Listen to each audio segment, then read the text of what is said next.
Mike and Dave Need Wedding Dates tells the story of two brothers, Mike Strangle, played by DeVine, and Dave Strangle, played by Zac Efron. The two of them are known to party hardcore, so much so that they end up ruining a lot of family events. So after an intervention between the two of them, their parents, and their younger sister who's getting married, they are told to bring dates, well-respected dates, to their younger sister's wedding in Hawaii. So the logical thing for them to do is put up an ad on Craigslist with like all the demands that they're looking for. They're approached by two girls, Aubrey Plaza and Kendrick, who see the Craigslist ad and decide to go with them to Hawaii, but they're only in it for a free vacation. And the more time they spend on Hawaii, the more it becomes clear that, oh, these two girls party harder than us and they're crazier than us. So given that this is a comedy, craziness ensues. Now, when I saw the trailers for this movie, it looked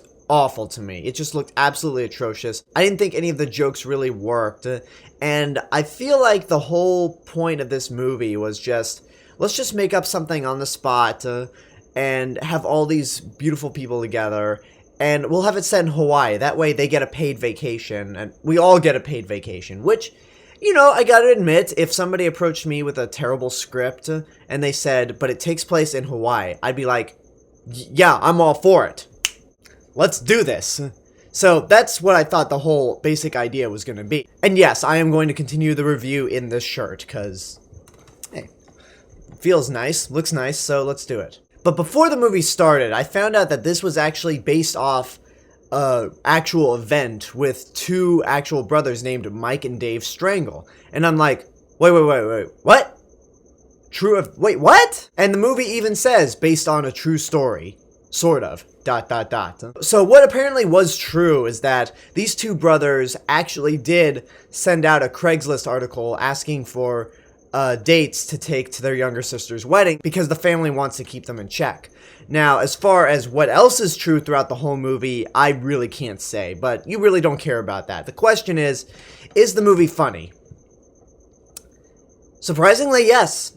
I didn't think it was laugh out loud funny, but for a movie that looked terrible from the trailers and that I had no expectations on, it made me laugh. But the laughs I feel like were more chuckle-worthy. Not a bad thing, but just not real strong laugh out loud moments. I did laugh hard once throughout the movie, but I can't remember when that was. So again, most of my laughs throughout this movie were just sort of chuckles. But one thing that I was not really expecting this movie to have was some heart. And that mainly has to do with the dynamic between Zac Efron and Anna Kendrick. Outside of the fact that I really love these two actors, even Zac Efron, I know for someone like me, like, I'm supposed to hate him just because of High School Musical, but you know what? The man's talented. The two of them really work well together, and they feel the most real. I mean, okay, they have their over-the-top moments, but whenever they're together, they feel like real people, and I bought into their chemistry. Some of the more heartfelt moments remind me of some of the best parts of Forgetting Sarah Marshall, which ironically was also filmed at the Turtle Bay Resort in Hawaii. I did like it at points, but it's not flawless. While Zac Efron and Anna Kendrick at points feel very real, Aubrey Plaza, while not bad, she's very much playing herself. Maybe she's playing a version of herself that's a little crazier than normal, but she's still pretty much playing the same character she plays on Parks and Rec. And DeVine is mainly there for all the goofy laughs. Sometimes they actually worked, and other times they were just so stupid, and he gets to the point of being annoying that I wanted somebody to just slap him across the face and go, will you shut the fuck up and sit down? And also I felt like that there were a few unrealistic scenarios that take place in this movie in terms of the wedding. Like, they're just things characters do where it was like, okay, somebody would notice that, and they couldn't get away with that at a wedding.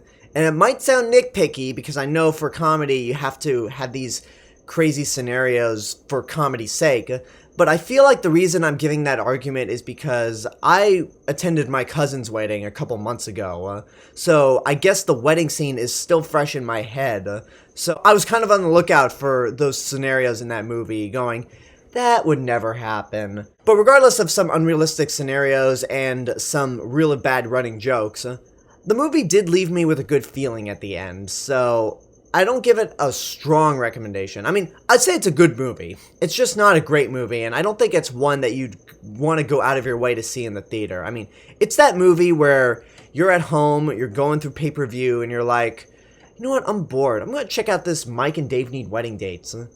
And then you'll watch it and go, I actually like that.